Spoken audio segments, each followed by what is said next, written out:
KKR versus LSG और KKR की team को हो क्या गया है। एक साथ इतनी सारी चीज़ें देखने को मिल रही हैं कि ब्रेन फेड भी हो रहा है, डिसीजन मेकिंग गलत हो रही है और बड़ा कंफ्यूजन दिख रहा है केकेआर के खेमे में कि डिसीजन किस तरह से लिया जाए, कब लिया जाए, कैसे लिया जाए, किसको खिलाया जाए। ये सब कंफ्यूजन देखने को मिला स्पेशली लास्ट मैच में, जहाँ पर केकेआर ने पहले एक ऐसा विकेट बनवाया जहाँ पर उनके स्पिनर्स को मदद मिल सके, क्योंकि उनके स्पिनर्स भी स्ट्रगल कर रहे थे, specially Varun Chakravarthy. Fast bowlers काम नहीं कर रहे थे, तो दे थॉट कि उनकी स्ट्रेंथ पे खेला जाए। लेकिन थोड़ा सा मौसम का मिजाज भी ऐसा रहा कि बारिश वगैरह हो गई, जहां पर फिर कंडीशंस ऐसी बन गई कि फास्ट बॉलिंग फ्रेंडली हो गई। लेकिन जब टॉस जीता केकेआर की टीम ने, तो टॉस जीत के सीम बॉलिंग फ्रेंडली कंडीशंस जो थी उन पे पहले बल्लेबाजी करने का फैसला कर लिया और उन्होंने चूंकि विकेट को थोड़ा सा ड्राई छुड़वाया था सो दैट उनके स्पिनर्स प्ले में आ सकें। विकेट ड्राई था वो सोच के उन्होंने पहले जो है बैटिंग कर ली, लेकिन एक्चुअली ओवरहेड कंडीशंस जो थी वो फास्ट बॉलिंग के लिए काफ़ी मदद कर रही थी। हालांकि उन्होंने अपनी प्लेइंग 11 में एक फास्ट बॉलर खिलाया, लेकिन पहले बल्लेबाजी कर ली। तो कहीं ना कहीं मैच से पहले ये असेसमेंट तो उन्होंने कर ली थी कि यहाँ पर फास्ट बॉलर्स को मदद मिलने वाली है, इसीलिए वो एक्स्ट्रा फास्ट बॉलर खिला रहे थे अपनी प्लेइंग 11 में। लेकिन पहले बल्लेबाजी क्यों कर ली? वहां तो उस विकेट पर नेचुरल था कि आप पहले गेंदबाजी करते, और आपने पूरे आईपीएल में अभी तक ये देखा है कि जो टीम पहले गेंदबाजी कर रही है वो सामने वाली टीम को जल्दी बंडल कर देती है, स्पेशली अगर थोड़ी बहुत हेल्प मिल जाए। और हर टीम ये चाहती है कि उसके फास्ट बॉलर्स को थोड़ी बहुत मदद अगर शुरू में मिल जाए। तो किसी भी टीम के फास्ट बॉलर आज की डेट में आप देखो सामने वाली टीमों की बड़ी बड़ी बल्लेबाजी को हिला के रख दे रहे हैं, लेकिन आपने ऐसा बेतुका डिसीजन क्यों ले लिया? और फिर अगर देखो स्पिनर ही खिलाना था, स्पिन बॉलिंग फ्रेंडली वाली कंडीशंस आप बनवाना चाहते थे, ड्राई विकेट आपने छोड़ा था, तो फिर फास्ट बॉलर खिलाने की क्या जरूरत थी आपके हिसाब से? अगर आपने वही असेसमेंट की थी कंडीशंस की, ये विकेट आगे जाके स्पिनर्स को ज़्यादा मदद कर सकता है, ज़्यादा स्लो हो सकता है, टूट सकता है और बैटिंग डिफिकल्ट हो सकती है बाय द टाइम, तो फिर आपको एक एक्स्ट्रा स्पिनर खिलाना चाहिए था। बाय चांस इनके लिए सुनील नरैन अवेलेबल नहीं हुए तो वो इनके साथ एक धोखा हो गया। और दूसरा, इनके पास दक्ष कामरा जैसा एक ऑप्शन है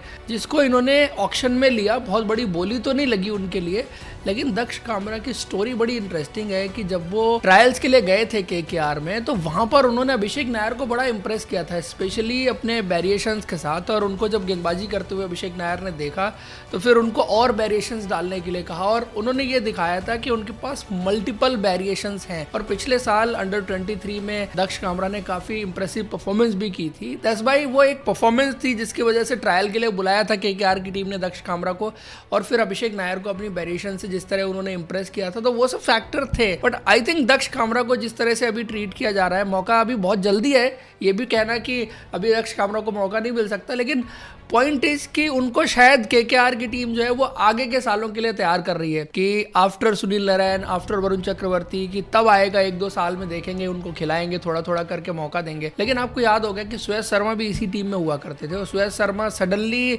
ऐसे ही दोनों में से कोई एक इंजर्ड हुआ था और सुयश शर्मा को मौका मिल गया, एंड देन सुयश शर्मा ने पीछे मुड़ के देखा नहीं है। आप देखिए उनकी गेंदबाजी केकेआर के लिए जैसी रही, फिर दिल्ली के लिए खेले, दिल्ली के लिए उनकी परफॉर्मेंस जैसी रही, अभी आप आरसीबी के लिए देख रहे हैं, उनके बारे में बात बहुत कम होती है, बट अल्टीमेटली अगर आप देखो तो सुयश शर्मा की परफॉर्मेंस पिछले 2-3 साल में काफ़ी अच्छी रही है। तो इस तरह के प्लेयर्स मौके ढूंढ रहे होते हैं, और अगर उनको मौका मिल जाए तो फिर वो अपनी कहानी जो है वो जरूर लिख सकते हैं। फिर बाकी सिलेक्शन और जिस तरह से केकेआर की टीम चल रही है बहुत कंफ्यूजिंग है, एक्चुअली कंफ्यूजिंग है। और ये कंफ्यूजन पता है कब होता है? तब होता है जब डिसीजन लेने वाले सभी लोग जो है वो अलग अलग पेज पे होते हैं।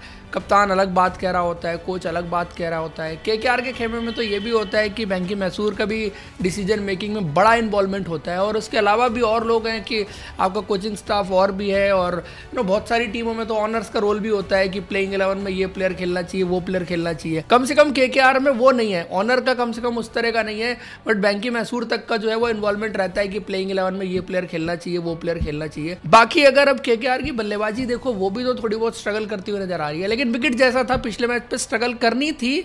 बट आई थिंक मेनली जो रमनदीप सिंह है ना, 6, 7, 8, ये केकेआर के लिए प्रॉब्लम बन जाएगा। सुनील नरैन को ओपन ना कराना उनकी बैटिंग को भी छोटा कर गया, और रमनदीप सिंह का स्ट्रगल करना, अनुकूल रॉय को अभी उतना मौका भी नहीं मिला। और आई थॉट, जो मैंने सीजन के शुरू में भी कहा था कि अनुकूल रॉय को अगर आप नंबर 5 बल्लेबाजी करवाते हैं तो शायद उनको थोड़ा सा ज़्यादा टाइम मिलेगा, और जिस तरह की फॉर्म वगैरह वो लेके आ रहे थे तो उनके लिए अच्छा रहेगा। पिछले मैच में मौका जरूर मिला था उनको, लेकिन काफ़ी नीचे, काफ़ी लेट बल्लेबाजी आएगी तो यंगस्टर के लिए थोड़ा सा डिफ़िकल्ट काम होता है। कर सकते हैं लेकिन आपको फिर एक्स्ट्रा मौके देने पड़ेंगे। लेकिन ये रमनदीप सिंह का क्या करेंगे अगर रमनदीप सिंह इसी तरह से 120 के 110 के स्ट्राइक रेट से बल्लेबाजी करते रहेंगे, और ये तो आपने किसी टीम में नहीं देखा होगा कि आपका फिनिशर 120 के स्ट्राइक रेट से बल्लेबाजी कर रहा है और 2 साल से खेल रहा है।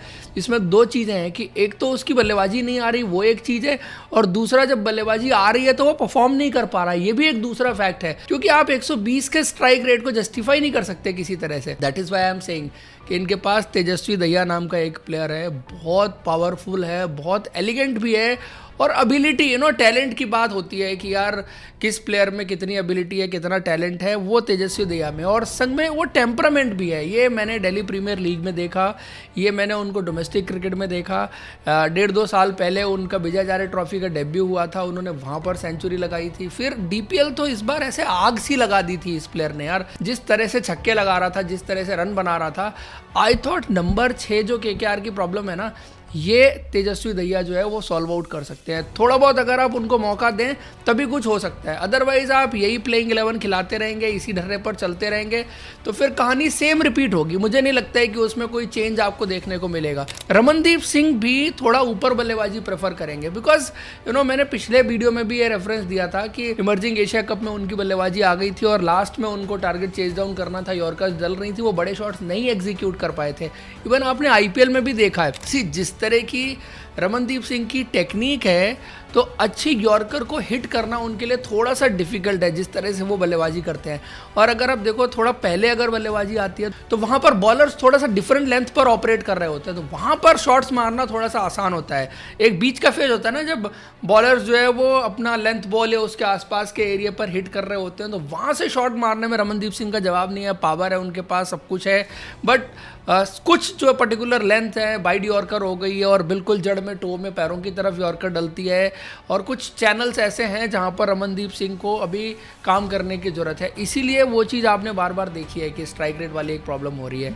रही बात बॉलिंग की, देखो बॉलिंग में तो इनके पास और ऑप्शंस हैं ही नहीं। आप उमरान मलिक को खिला लेंगे तो आपके पास पुरानी गेंद के गेंदबाज तो है ना, ऑलरेडी कार्तिक त्यागी हैं, फिर आप मुजरवानी को भी खिला रहे हैं, या तो आप फिर मुजरवानी को भी बाहर करिए। प्रॉब्लम यह है कि नई गेंद कौन संभाले। नवदीप सैनी को पिछले मैच में लेके आए थे, चलो वो एक एंड से संभाल सकते हैं वैभव अरोड़ा, तो 2 तो ये आपको खिलाने ही पड़ेंगे। आप ब्लेसिंग मुजरवानी को बाहर निकाल सकते हैं और ब्लेसिंग मुजरवानी की जगह फिर फॉरेन बैट्समैन भी खिला सकते हैं, ये भी एक चॉइस इनके पास रहेगी। जैसे अभी हम बात कर रहे हैं कि बैट्समैन इनको इंडियन लेके आना चाहिए। ऑप्शंस इनके पास मोस्टली अगर देखो ना तो इंडियन प्लेयर्स के ही अच्छे हैं।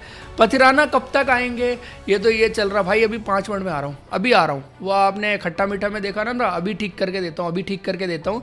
ये श्रीलंकन प्लेयर का ऐसे ही चल रहा है। उधर हसरंगा एलएसजी की टीम को अभी आ रहा हूँ, अभी आ रहा हूँ, अभी आ रहा हूँ बोल रहे, और इधर पथिराना अभी आ रहा हूँ, अभी आ रहा हूँ बोल रहा हूँ। मतलब ऑस्ट्रेलियन प्लेयर्स तो वैसे ही बदनाम हो रहे हैं, बट श्रीलंकन प्लेयर का हाल भी इस बार आईपीएल में ऐसा ही है कि गोली पे गोली दिए जा रहे हैं अपनी फ्रेंचाइजी को, अभी आ रहे हैं, अभी आ रहे हैं, इस तरह का हाल चल रहा है। और पथिराना आएंगे तो शायद बॉलिंग थोड़ी सी बेटर लगने लग जाएगी केकेआर की टीम की, और बाकी तो फिर भगवान ही मालिक है इस टीम का। ज़्यादा मेरे को कुछ ऐसा दिख नहीं रहा कि ये टीम कर सकती है जिससे बेटरमेंट हो जाए।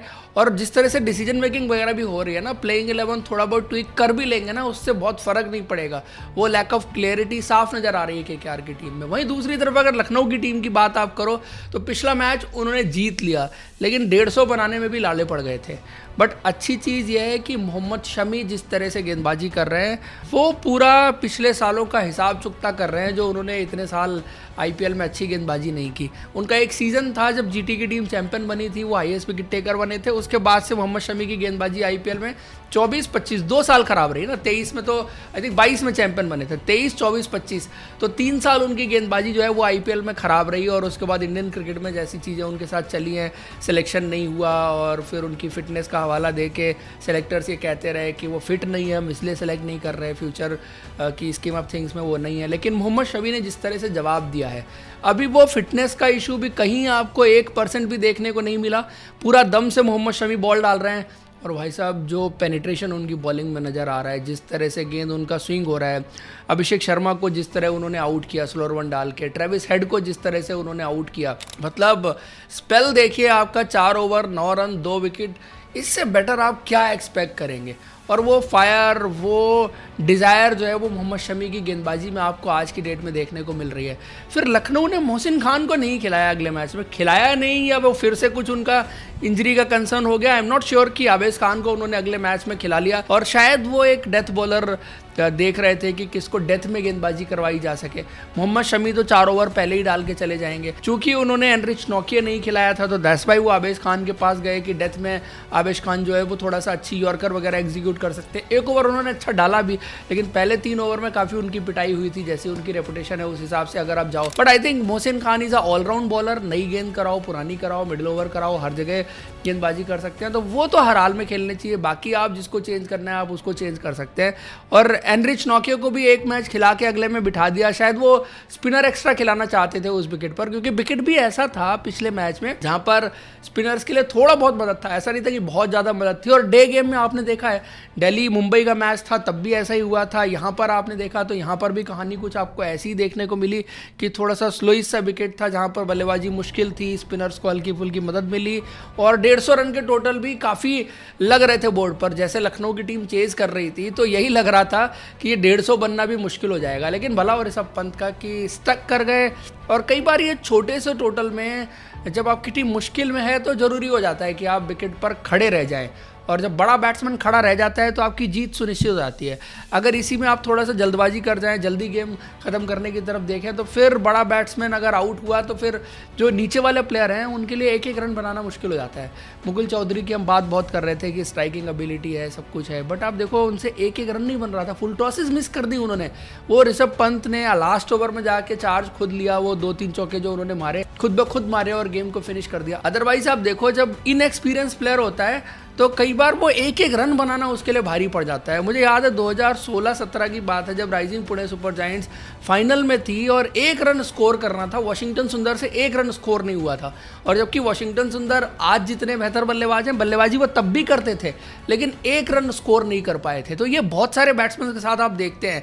और एक्सपीरियंस और बड़े प्लेयर का अंतर यही है कि जब वो एक्सपीरियंस प्लेयर क्रीज पे होता है तो इस तरह की सिचुएशंस को थोड़ा सा बेटर हैंडल करता है।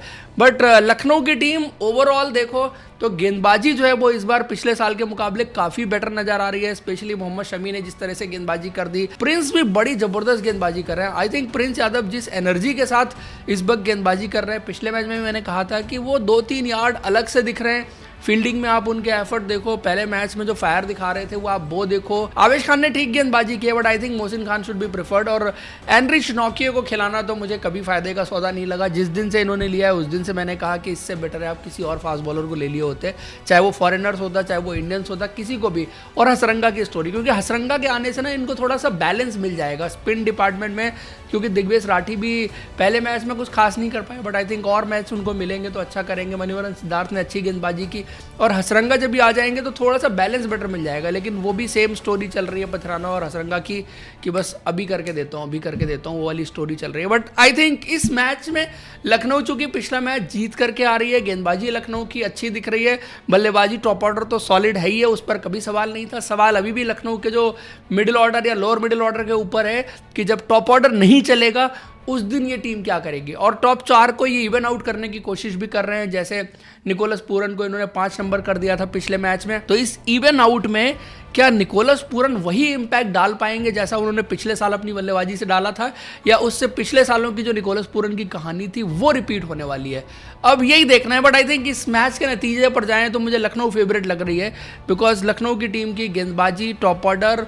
और कुछ और बेसिक चीज़ें, डिसीजन मेकिंग जो है वो अच्छी हो रही हैं एज कम्पेयर टू केकेआर इस वक्त इस आईपीएल की सबसे फिसड्डी टीम लग रही है, क्योंकि ना तो गेंदबाजी हो रही है, ना बल्लेबाजी हो रही है, और फिर जो कॉमन सेंस होता है ना, जो नॉर्मल डिसीजंस होते हैं वो भी गलत हो रहे हैं, और फील्डिंग भी खराब हो रही है।